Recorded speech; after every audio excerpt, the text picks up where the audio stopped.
What's up guys, Dan here, and in this video we're going to be interviewing Mindy Templeton and Ramon Vasquez as we go over endeavors in real estate with their wholesaling operation, Simplex, realtor stuff as well. Let's get right into the interview.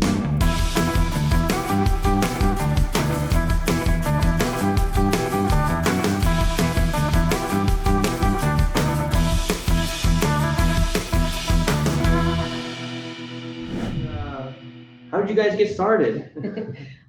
So I personally got started as a buy and hold investor using the BRRRR strategy, and I did that while I was in my corporate job. I was in insurance and quickly got addicted, and I bought 3 properties in the first 8 months.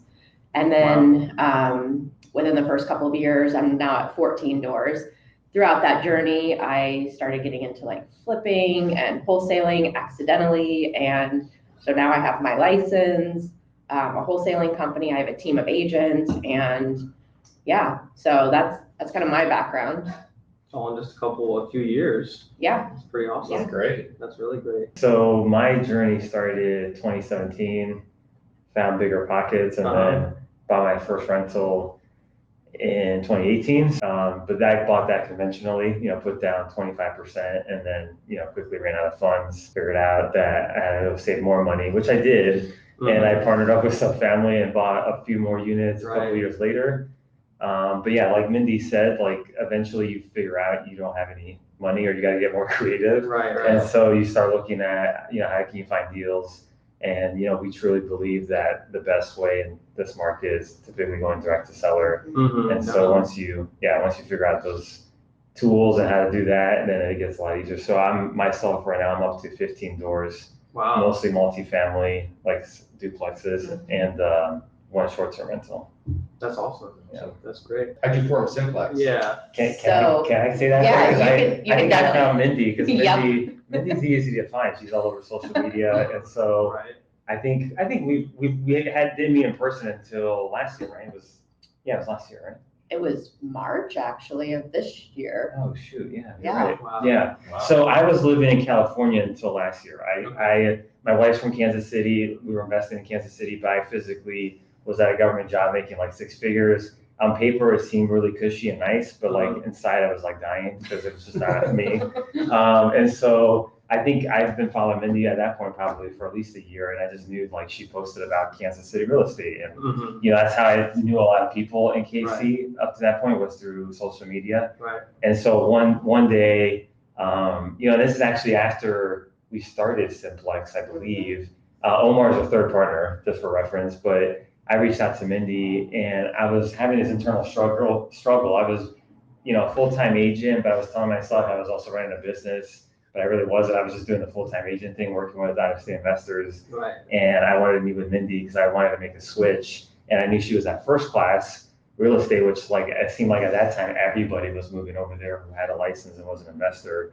And so we had a meeting, and I was trying to make the agent thing work, and Mindy kind of just convinced me. She's like, why don't you just go and focus on what you like to do? Why try to be an agent when that's not what you enjoy? And so Mindy gave me the confidence to go do that. Yeah. I think that's what Mindy does best, is just motivate and inspire people to take action. And, it made sense. I just needed somebody else to, I think, tell me that was the right path. Yeah, and I think like from a financial standpoint, when you're on the agent side and you make a 3% commission, and you're making 4 or 5 grand, whereas if you wholesaled it, you could easily make 3 times that amount.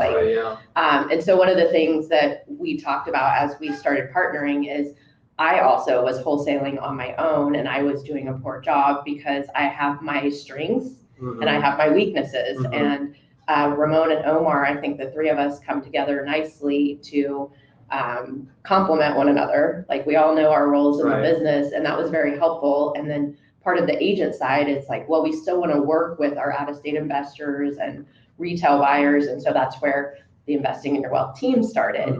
So now we're able to utilize the team when it comes to like our wholesaling leads that we get that are more retail listings. We pass those on to the team, so they're still getting work, and we can focus on what we do best, which is at the wholesaling side. So how does what does the dynamic look like? Like what are you guys' roles, and what I know Omar's not here, but what does everybody do?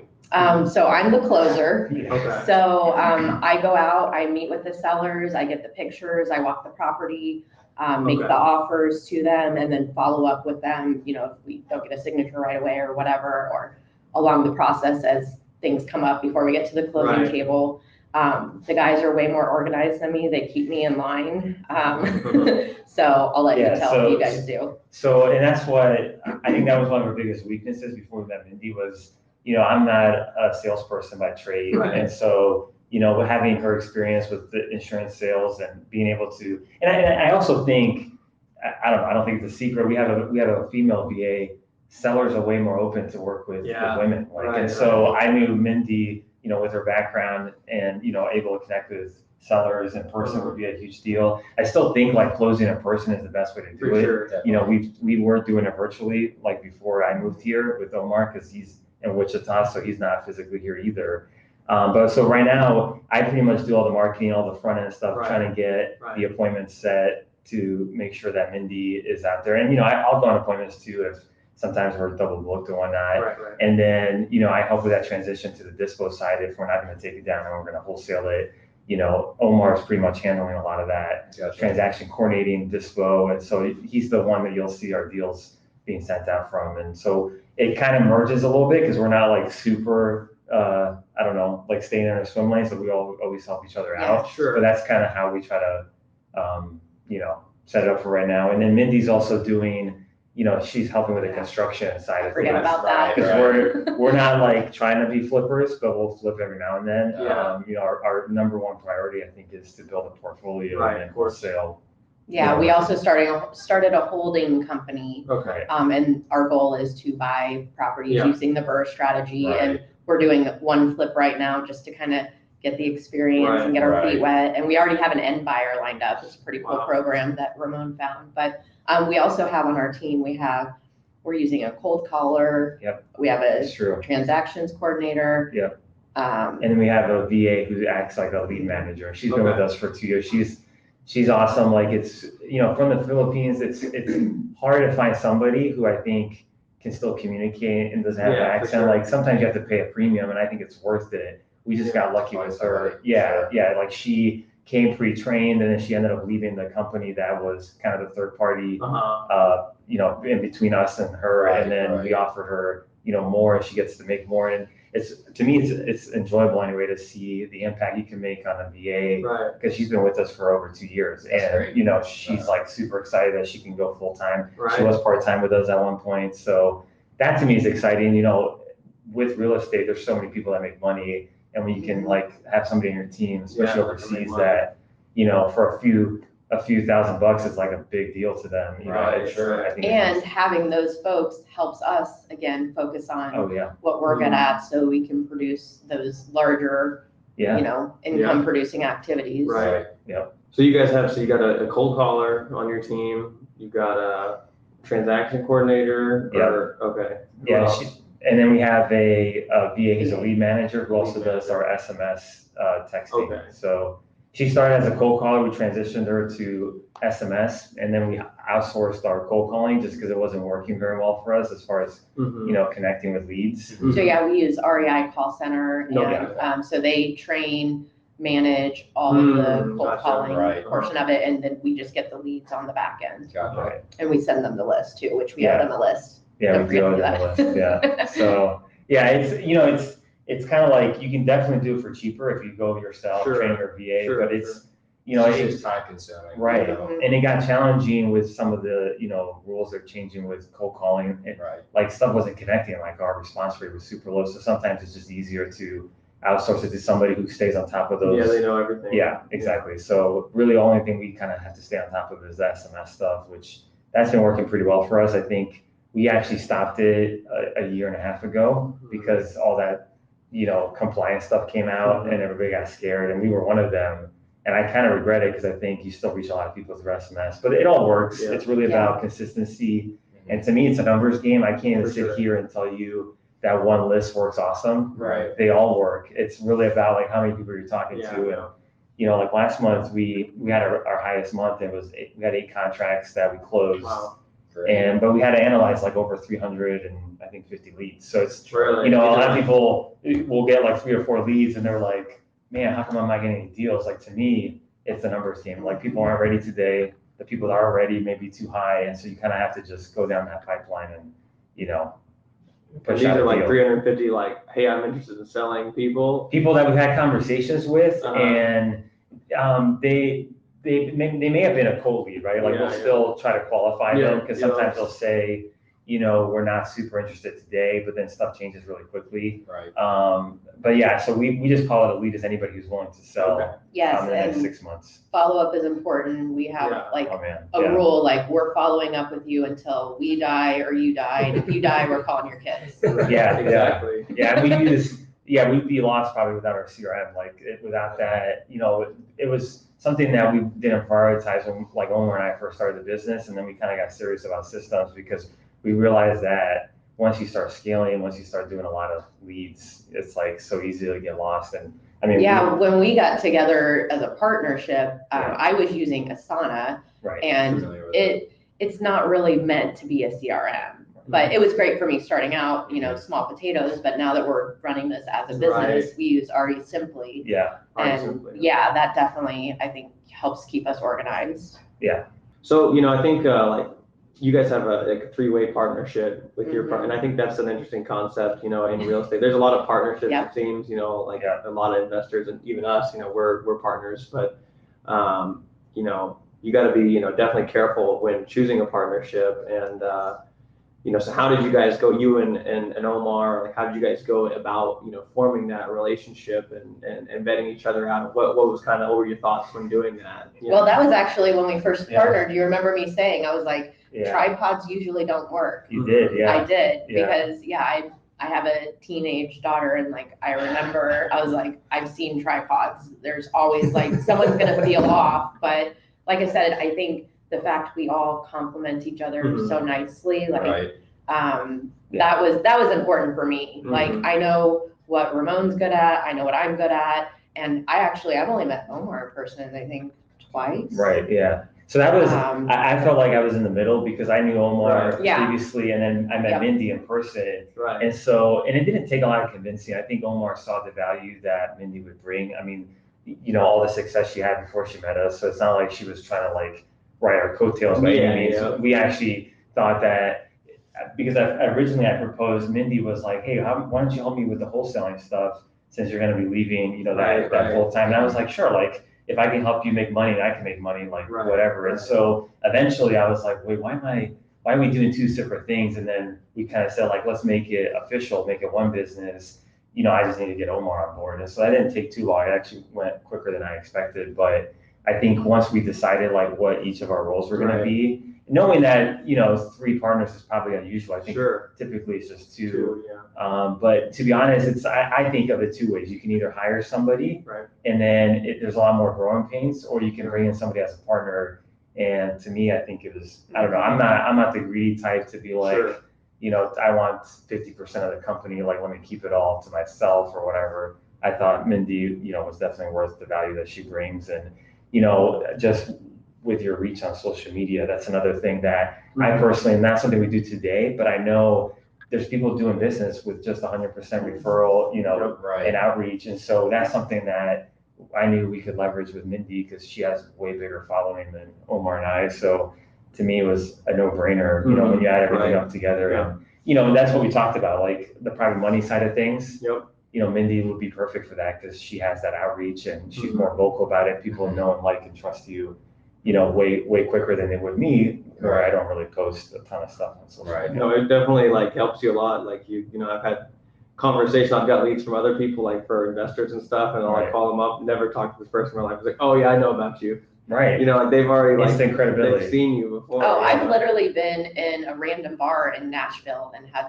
someone walk up to me and say, are you Mindy Templeton? And I was like, depends on why you're asking. And they're like, I follow you on social media. That's really funny. But yeah, it does help with generating like private lenders, contractors, deals left and right, like meeting partners. I mean, basically I've built my whole business on that. And like, social media. So one thing though I think is important with social media is like you have to be very careful because you can also get sucked into the dark side of social Right, media. right. Like I don't have a TikTok because I know I'll get on there and I'll be watching videos and then like 2 hours went by and like I just wasted several brain That, or cells. like I know I've caught myself, like I'll get into, there'll be like a, discussion on there that's just like, I just, I'll start arguing. It's just like a, well, just lost time, Right. really. So you have to use it for good. Right. And then I think you also have to take it one step further where like, not only do I do the social media stuff, but then I turn it into in-person networking. So I'm constantly doing coffees, lunches,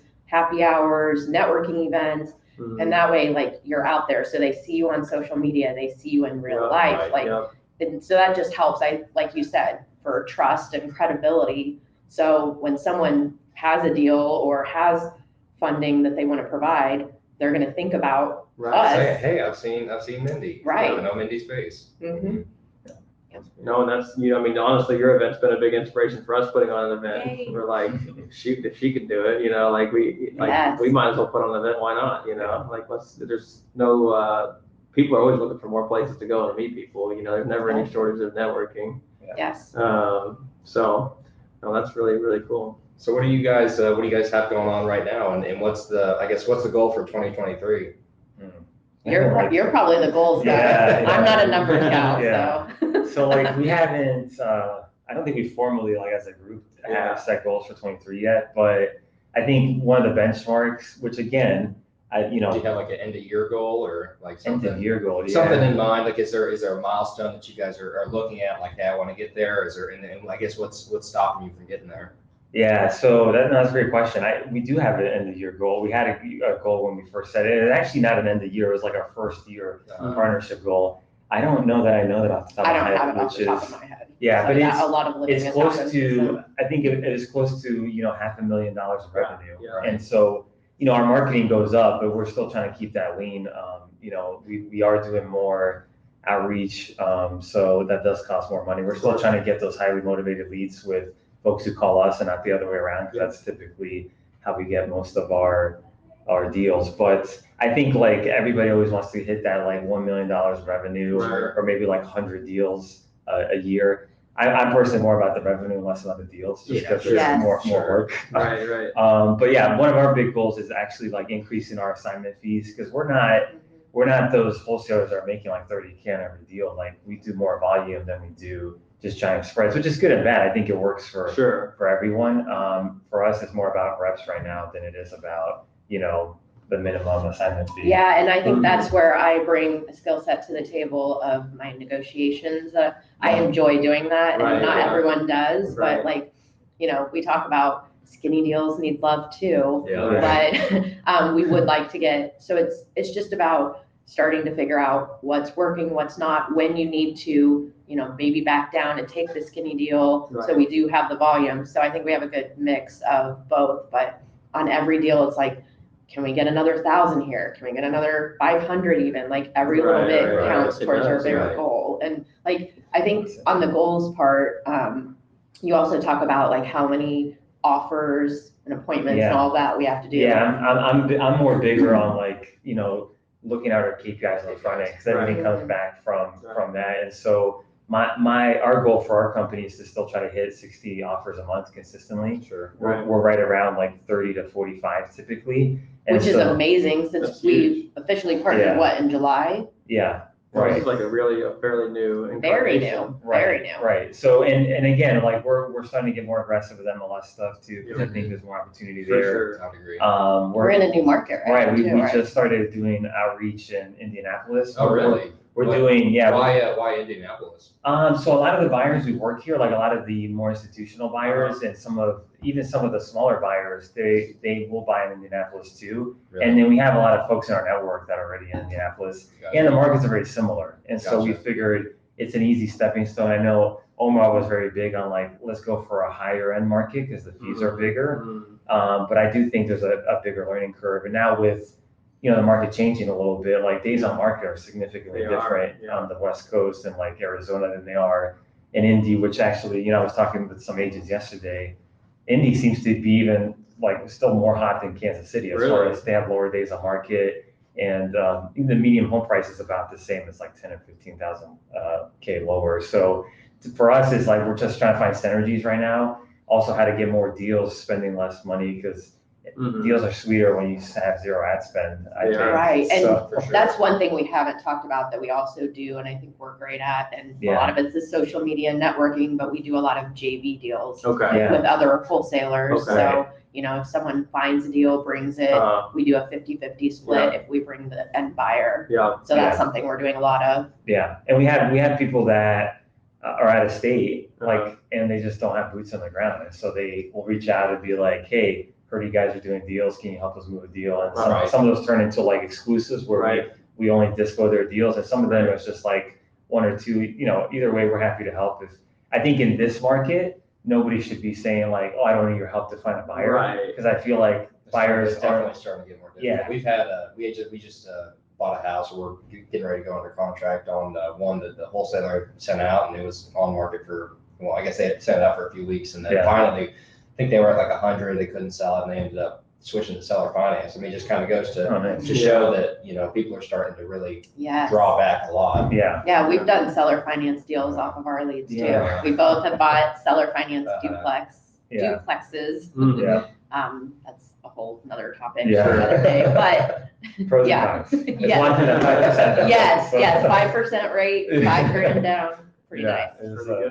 And you know, I think those opportunities, like you said, are going to be more popular. But like it's crazy to think like a year ago, you would call somebody up and be like, "Hey, can you help move that deal?" And they probably laugh at you as a wholesaler. Now, the more people we talk to, they're like, "Yeah, you got somebody, you know, bring them by." And that was always Omar and I's attitude. Like Mindy's always about collaboration. That's always been our motto is collaboration over competition. Like some folks are. I don't know if they're greedy and experienced or just like scared, but like, you know, if you do deals with people you know, like, and trust, like they're not gonna, you know, we've had deals where we've closed on a deal and we've gotten the entire commission check just because of it, or the assignment, and then we'll pay people outside escrow just because they kept the deal cleaner. And so we had plenty of opportunities to be like, we're just gonna keep the whole thing, not pay you, but like a reputation. You don't more. It's, you know, this is what we've come to find is it's all a relationship business. I mean, there's no reason to ever try to burn somebody to make a quick buck. Right. You know. Yeah, there's more than enough deals for everybody to get very, very wealthy. You know. So you guys have the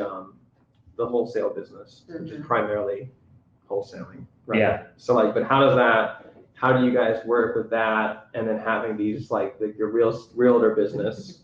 You know, or like, you know, rental property stuff. I guess how do you maintain focus? Yeah, and also like where do the lines draw? You know what I mean? That's something we've really struggled with. Is like, you know, you have 10 things hitting you at once, so you're like, well, what do I do? Like, I mean, obviously, you know, you get a list together and go from there, but like, how do you manage that? Well, like on a perfect day when I'm being, you know, proactive instead of reactive, that's always my goal. I usually try to start out and I spend the morning, my first goal for the day is the wholesaling business. Because honestly, right now, that's where I'm making the most income. So I want to focus on that. And also, like from a time sensitivity standpoint, like that's the first thing I need to do is follow up with the offers, get the offers out, whatever that looks like. So I try to time block. Like I said, this isn't a perfect world. This is like once a week, maybe. Usually like Monday, it's like, I'm going to do it this week. I'm going to be focused. And I'll try to do like a, you know, 9 to 11 wholesaling business. And then like 11 to 2, like, you know, lunch, networking, whatever, try to check in with the agent team, see what's going on. And then a few hours in the afternoon focused on my portfolio, which has a lot going on right now. And then at night, I usually save an hour or two to do any other follow-ups from stuff that happened throughout the day, or paperwork, because I hate paperwork, so I save that till last.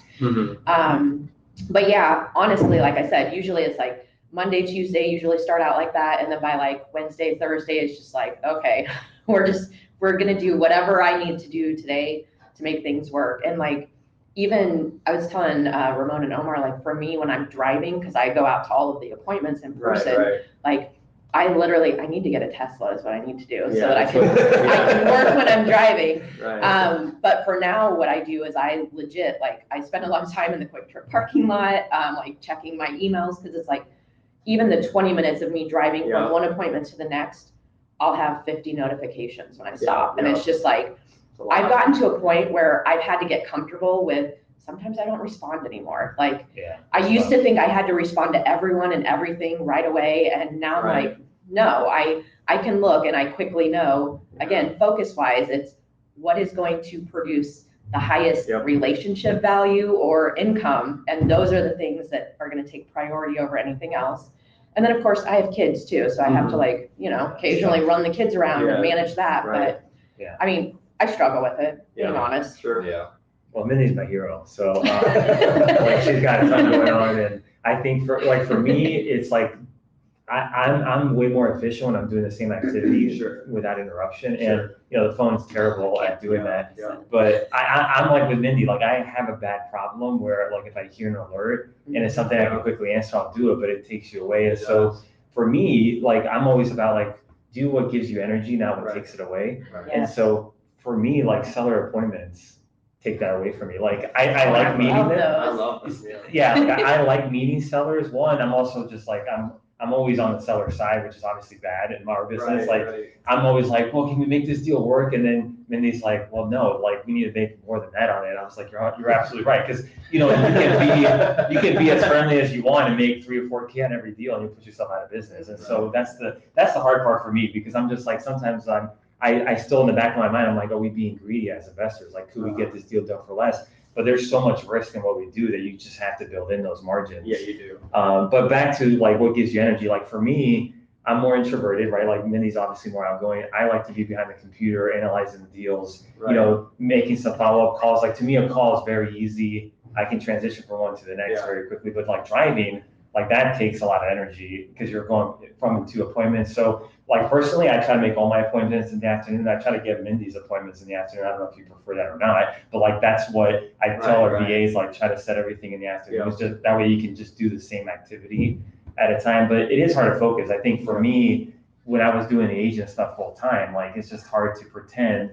that you're giving 100% to both, right? And I think you have to prioritize it. I don't know how Mindy does it because she definitely has more businesses than I do, but like, I forget about some of the businesses sometimes. And I'm like, okay. For Omar and I, like we do simplex the majority of the time. Like for us, like Mindy said, it's our highest producing activity. You know, we'll go off on tangents every now and then, but everything kind of leads back to, you know, what's the next deal? Let's analyze it. Let's try to make offers, and you know, we'll just keep seeing that revenue, and then from those profits, we can do other things. But and a couple other things on the topic that help me manage life in general is I talk a lot about investing in your health versus your wealth. And so like I have a morning routine. I get up at the same time every morning. I meditate. I do affirmations. I do yoga. I lift weights. You guys see all my videos in the morning. And I have those couple of hours to like get my mind right for whatever's going to happen during the day and give me the energy that I need to handle whatever comes at me. And then another thing that helps with focus is, like Ramon said, things that don't bring me energy, I outsource those things. Like I don't cook, I don't clean. I'm looking to outsource my laundry. That's my next thing. And then like all of the household duties are out of my way. So I can focus on business, because that's what brings me energy. I'm not excited to cook a meal, but I like to eat, so I need to eat. And then like in the business too, that's another thing. Like there's a lot of stuff that is outsourced. Like you guys had asked this morning, do you manage your properties? And it's like, no, I manage the managers. And it's like on the agent team, I was a producing agent and now I'm managing a team. So it's just like, it's a different feel when you go from doing the actual work to being the leader and managing other people and outsourcing things that don't bring you joy. So it's hard to let go. It's hard to let go for me. Not for me, it isn't. Take it. Bye. Like when I was getting started, I needed a property manager. I wasn't local, and a lot of people were like, "Oh, you should self-manage. Nobody's ever going to do as good a job as you are." Right. I agree with that, but I knew long term it wasn't sustainable. Like I was I don't enjoy it. Like that's besides construction, I think that's my next least favorite thing in real estate is property management. So happy to pay Laura whatever we pay her because she's worth it. Yeah, she's amazing. Like, and I've actually been through 4 property managers in 5 years, and so like that's my other recommendation is like manage your manager and then be quick to fire. Like I don't like firing people, but you kind of have Yeah, to, yeah. because if not, you're just going to put yourself in a bigger hole. So, Sure. kudos to everybody who self-manages and does self-rehabs. For me, I've Yeah, always I been started doing all of that and I quickly was like, Yeah. this is not sustainable right. Right. at all. And Right. yeah, but I actually enjoy managing rehab projects. I don't Yeah. I know many people. I enjoy managing as well. Yeah, mine's kind Yeah, of a chaotic management, but it's like, I know what's going on in my brain. Sometimes I make it onto a spreadsheet, but Yeah. Yeah, right. That's where you come in. I'm chatting about that. yes. Awesome. Yeah. So I touched on seller finance a second ago. Where do you guys see, like, with the market, where it's headed, where do you guys see yourself transitioning? I mean, do you see yourself like adjusting your strategy or moving on to different things? I mean, I think in all aspects, you have to be able to adjust to whatever market comes at you. And like the thing I tell people when they ask me if I'm scared of, what's coming up, and I'm like, no matter what, my family's gonna eat. Like, Right.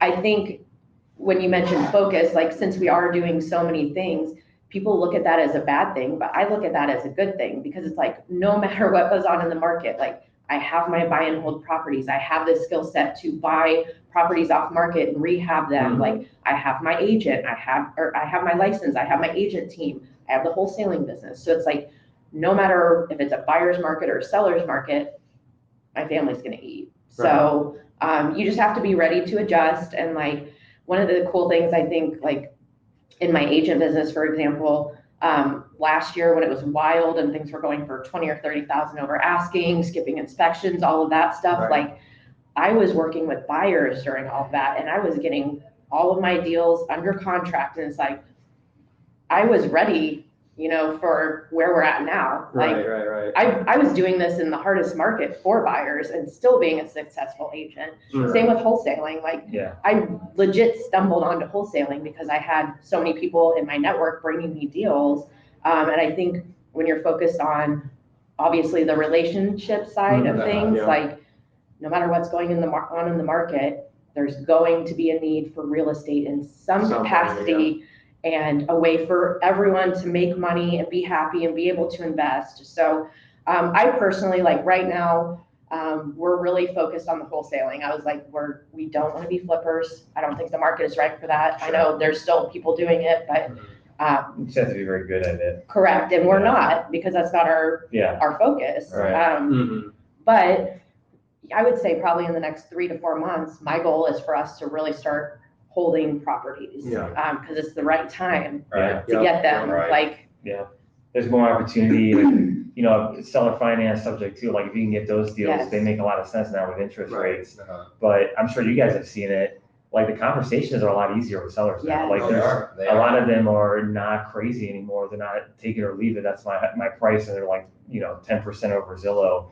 That's all come down, and we've seen a lot of sellers come back, and we'll just walk away now. Yeah. And we know that if it's meant to be, they'll come back because we like to think we're pretty competitive because we have some really solid buyers in this market, and so we know if we're walking away from a deal, another wholesaler who's doing their numbers accurately, like you guys, are going to offer around the same amount, right? So it's not like before it was kind of crazy because I don't know if people were selling them or not, but we would get beat out sometimes like 10, 20K, and we're like, how is anybody making any money on that? Sure. And so I think those people are either going to transition out or they're going to have to adjust to the actual market conditions. But I'm excited for wholesaling. I think wholesalers will always make money in any market, and the risk is always low. You just have to understand your buyers and be able to negotiate the right deals with sellers. Yeah, and I think like back to us doing a little bit of everything, like the seller financing subject too. Uh-huh. A lot of people are scared of that. I was scared of it because I Sure. didn't understand it, and like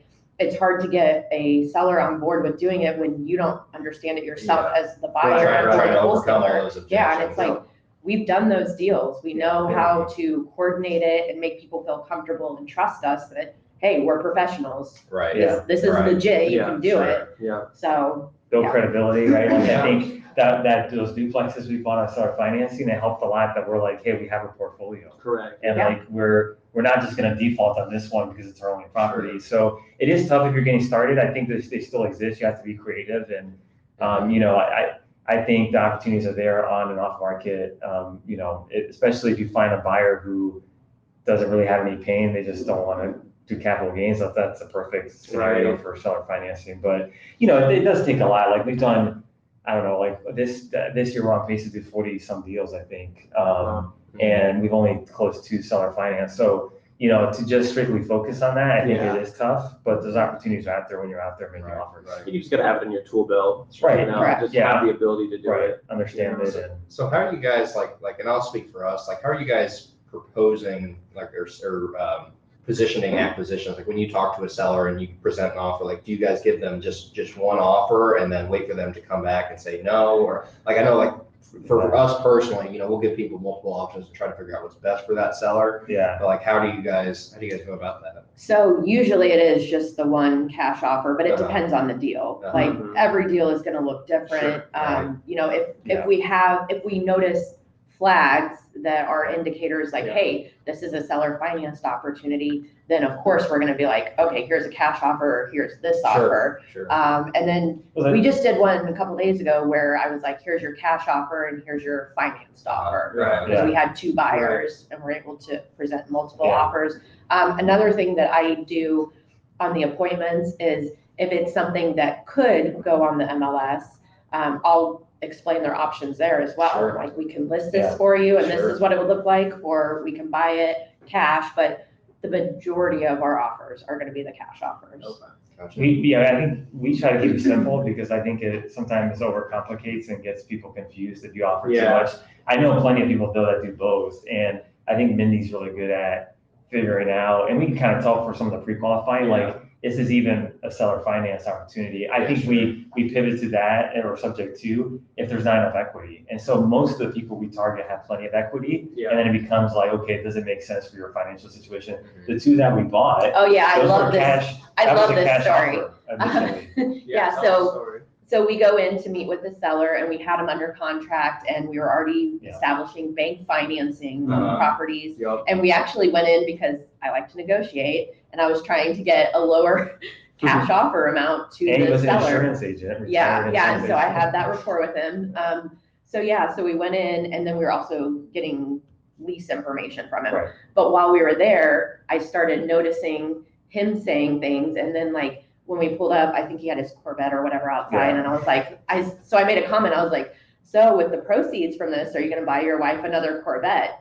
And he starts laughing and he was like, oh, she has everything she needs. And then like, he had a beautiful picture of his estate that he lives on the wall. And I was like, you know, that's a really nice house. Like, do you need to get another pool put in? Like just making little comments like that. And then he said, oh no, you know, I have everything we need. So this money is going to go in the bank and you know what it'll do there. And so I had a few of those and then we were sitting down and I was like, hey, we can help you with that money to do more than the bank could. And so I was like, we have 2 options. I was like, you can provide private funding for projects and we can pay you a return. I was like, or you could carry the note back on these. And he was like, I would consider carrying the note back. And I was like, what are you looking for? And then we just talked back and forth. And I remember Ramon was sitting there and he was like, whoa. So ironically, he's done it before. And it was to like people who were going to go live in it, not investors. So like, and I don't know why we never asked that question. Like, I think in that case, we knew that they were in enough distress that he might take a cash offer. And I think he was like on the fence about the cash offer. He's like, if you guys can't do this, I'll just hold them. And so Mindy like quickly pivoted and, you know, we were able to get that deal locked up. And, you know, like they weren't the greatest duplexes. No, but there's 6 more that we're working on. So it's like sometimes it's the relationship and I think they're better deals today just because of how crazy the market's gone with interest rates. But like we didn't know that going into it. We knew that even when we bought it, 5% was a really good interest rate because that wasn't that long ago. And we barely. I think the biggest thing was money out of pocket was super low. Right, we put $5K down for each one. Yeah, that's great. Right. That's what I put down on our deal. It's a $100K deal. You know. So I've done another one where it was subject to, and I put 1,000 down. That's awesome. So that's we're trying to get better at those 2 like pre-foreclosures. Like I think that's where the opportunity lies for subjects because a lot of those folks will just want to walk away and just not be foreclosed on. So you know we're going to try to get better at those and start door knocking some more hopefully soon and you know get some of those deals going. It's all about I think being proactive and And listening for the triggers Yeah, that this right. is a seller financed opportunity. Right. So I know you guys are trying to transition more into holding everything or holding more property, building a portfolio. Mhm. How do you guys see, I mean, obviously interest rates have shot up a lot and this is really affecting us right now, and it's caused us to transition, but how do you see yourself being able to cash flow? So interest rates have shot up, but house values have gone down. Sure. Cancels each other out. Sure. Like, it's just another number that you have to pay attention to, in my opinion. And rent rates Rent are rates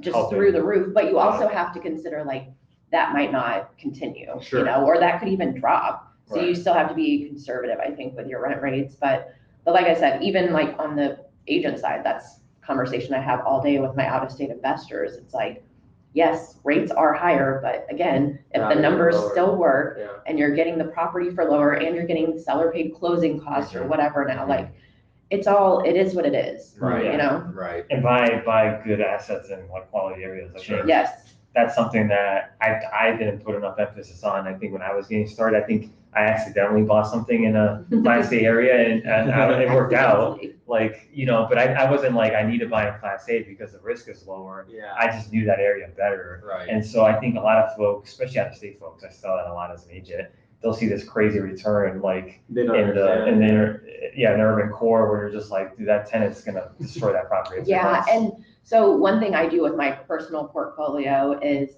I try to go back and forth between appreciation and cash flow. Right. So I know you're not supposed to buy on appreciation, but I mean, I do what I want. So, so I'll buy one property in like, you know, for example, Lee Summit, Blue Yeah, Springs yeah. area. And then my very next one, I'm going to buy it in Raytown, Independence area. Right, So it's like I'm doing So tit for you tat. see it more as a portfolio than just the single. Yeah, I'm not just looking for cash flow. I want to have my cake and eat it too. So I'm looking to grow my net worth because that's going to open me up to many future opportunities Right. outside of the cash flow that I'm Right. seeing. So why can't you have both? You can. Yeah. And my portfolio, like the biggest increase I've seen in value of my net worth is through appreciation. I think that's just the market, but you know, it also doesn't hurt as much when something breaks and you're like, well, I got like 30 extra K in equity because I bought in the right area. And so, yeah, I'm big on good school districts, just areas where tenants are they're gonna fill it instantly. And, you know, it helps when you have a good property manager. I will say that too. Like Laura, Yes. I'll give her a shout out because I don't think I give her enough shout outs, but you know, like she took a unit I had recently through a different property manager, which I thought they were decent.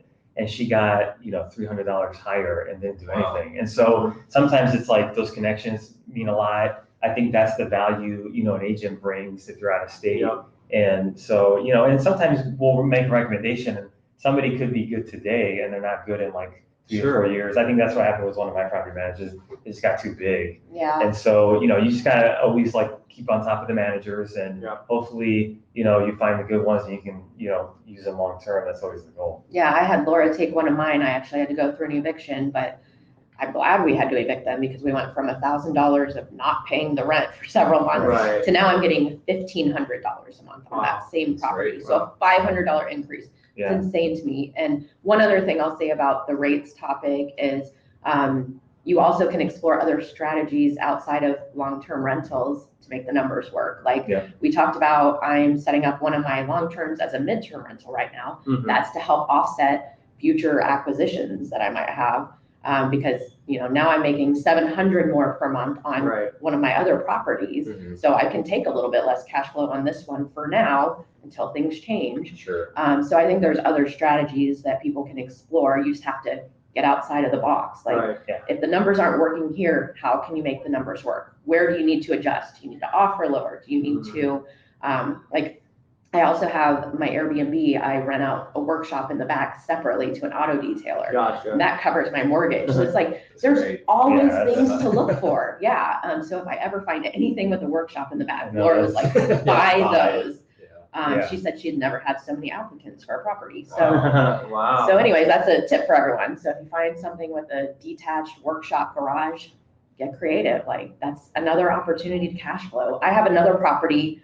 This is a little bit longer term, but the lot's big enough that I'm going to talk with the city about subbing it out, making it 2 lots, and putting like a tiny home or something in the back that I can Airbnb. So you have to be thinking long term and again outside of the box. So and I'm kind of like worst case scenario because I've like especially with short-term rentals, I don't know how you guys feel about it, but I do think there's a lot of inventory in the short-term rental space because it was added like crazy over the last year. Sure. And so my one is actually a midterm because I bought the house to do a live-in flip. Mhm. And then I was going to sell it. I was like, I'm not going to make any money on this. It's a Right. good area. It's like actually down the street from where we were moving. So then I was like, I'll make it a short-term rental, Right. thinking that there's no ordinances because it's in an unincorporated area, Platte County.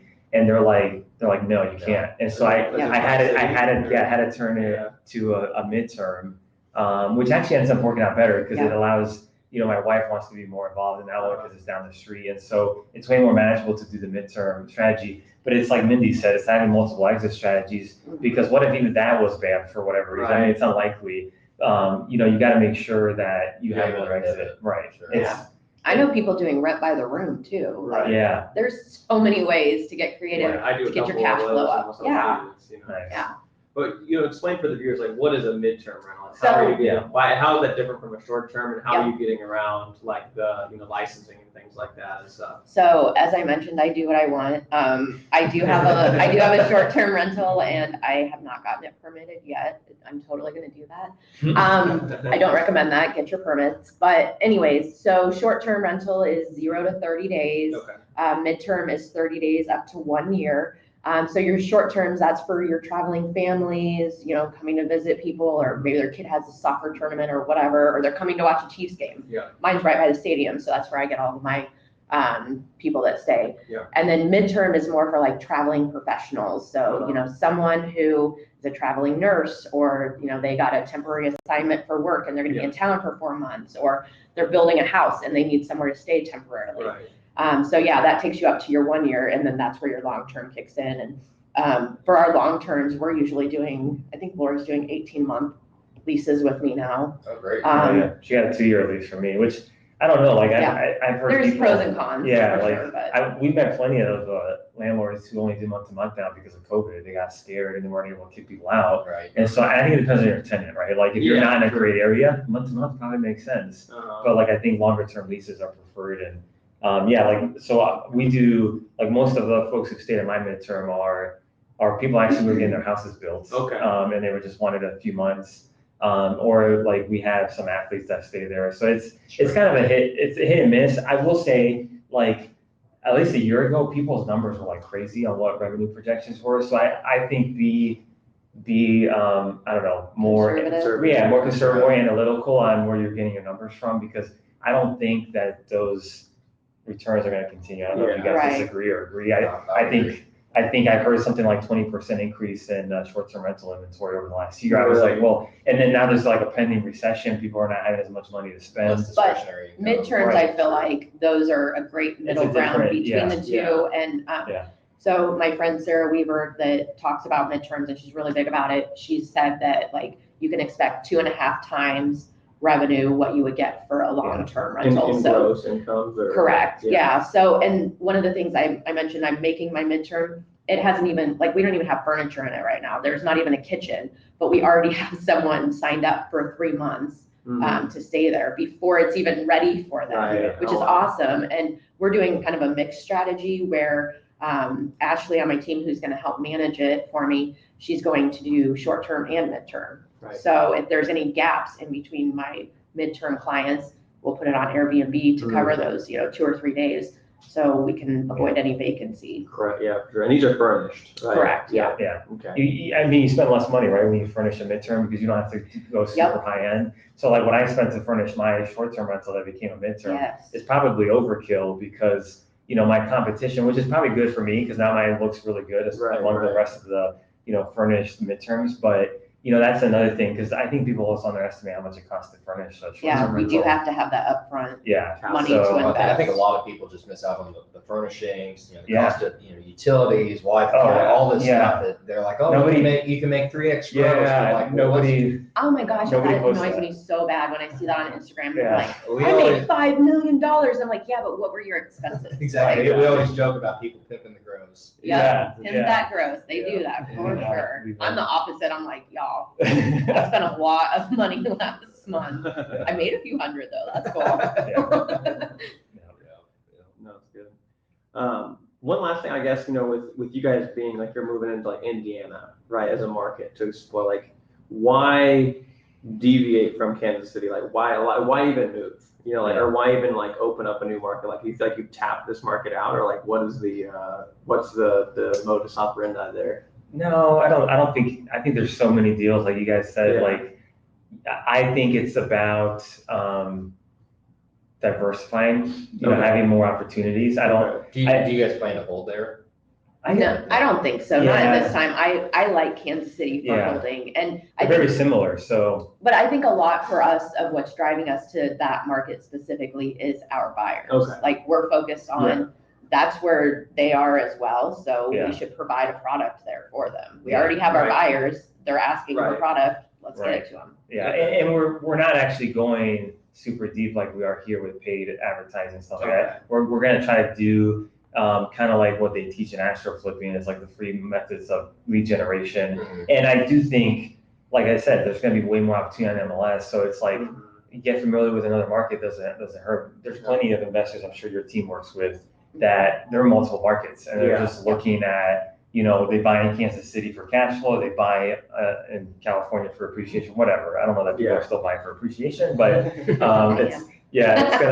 gonna happen regardless, I guess. But I think it's just diversification. I think we have the tools and systems in place, and we can scale pretty easily leveraging VAs. I think that's a skill in itself that managing a team. right, and it's we have systems that will help us keep on top of agent outreach, which is going to be our primary method out there, is getting deals through agents. I think it's a highly under leveraged skill. Is like there's plenty of people that only do their deals through networking, right? Mm-hmm. And so we've gotten deals that way. I think if you're starting out and you're scared because you don't have any money, I think that's the way to go, especially in this market where there's more opportunity on market. For sure. Yeah, I mean, it fell through, but I got a wholesale deal calling an agent. Yeah. I've got 3 houses under contract. There you go. The numbers weren't. Yeah. Right. But I mean, he was working with a retail buyer or a retail seller, and the guy had these, inner city properties that he wanted to sell, and it's like, oh yeah, here. And I think one question that helps with that is, what else you got? Right. Every time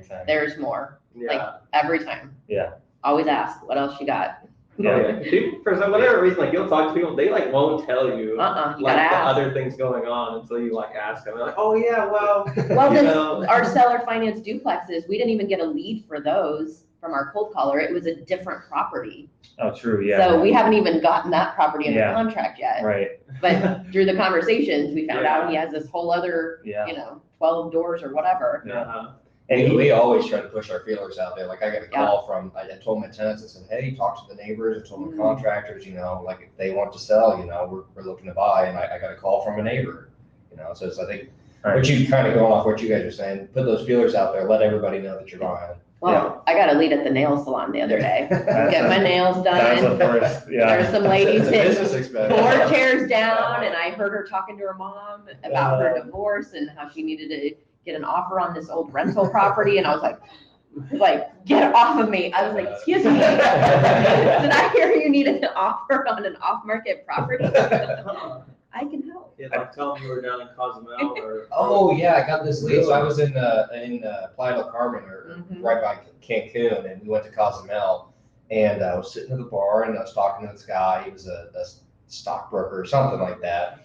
And I was like, yeah, he said he had some property. I said, well, you didn't happen to have any property in Kansas City? He goes, well, I did. He said, I sold it on seller finance and the people stopped paying. I said, well, let me see if I can help you. And so I've got a call this Friday. I don't know if it's going to be worth the time trying to pursue something, but maybe get some deals out of it. He had 4 or 5 of them that they just quit paying and they quit claimed it. All sorts of stuff. Yeah. We'll partner with you on that. Yeah.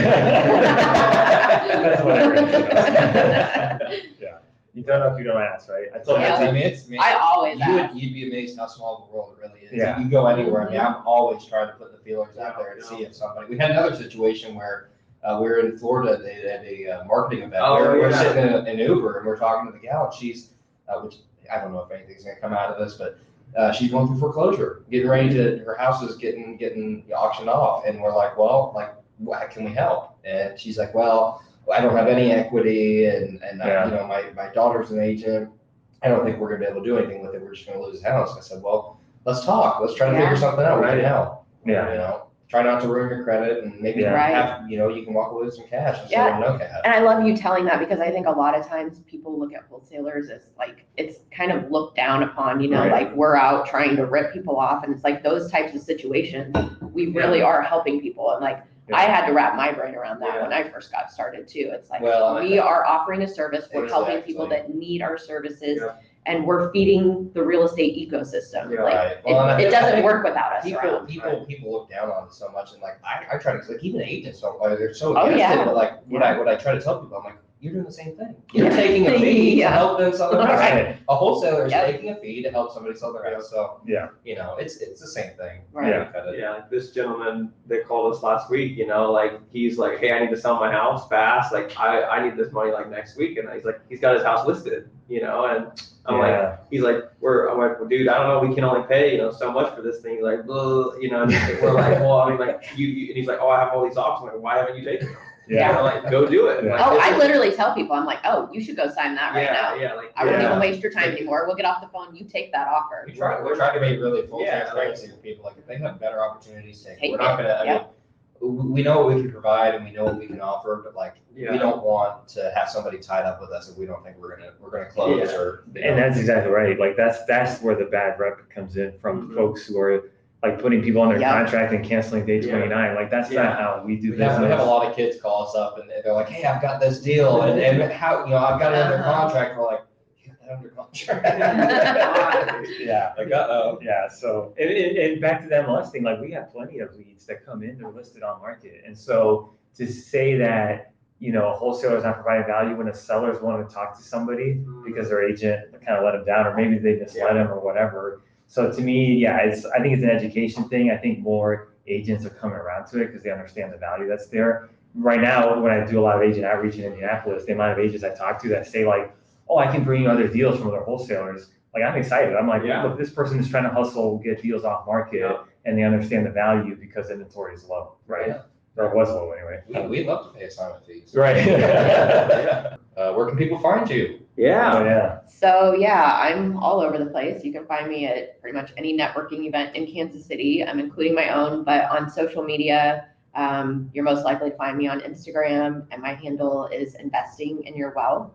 And then for our business, is it simplexre.com? Our website is simplexproperties.com. Thank you.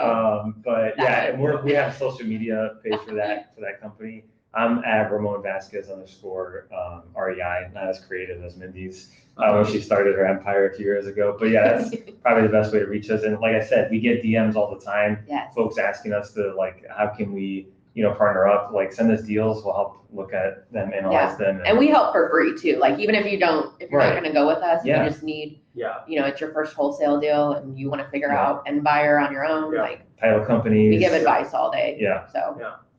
I'm sure you guys do the same thing. It all comes back. Right, exactly. Like the more I think you give for free, the more it comes back. So. All right, awesome. Well, guys, go follow Mindy and Ramon and check them out. Go join First Class if you're looking for a. Talk to Mindy first. Talk to Mindy first. Everything comes to me. And guys, with that, go ahead and like the video down below, subscribe, and we will see you guys in the next chapter. Thanks, guys.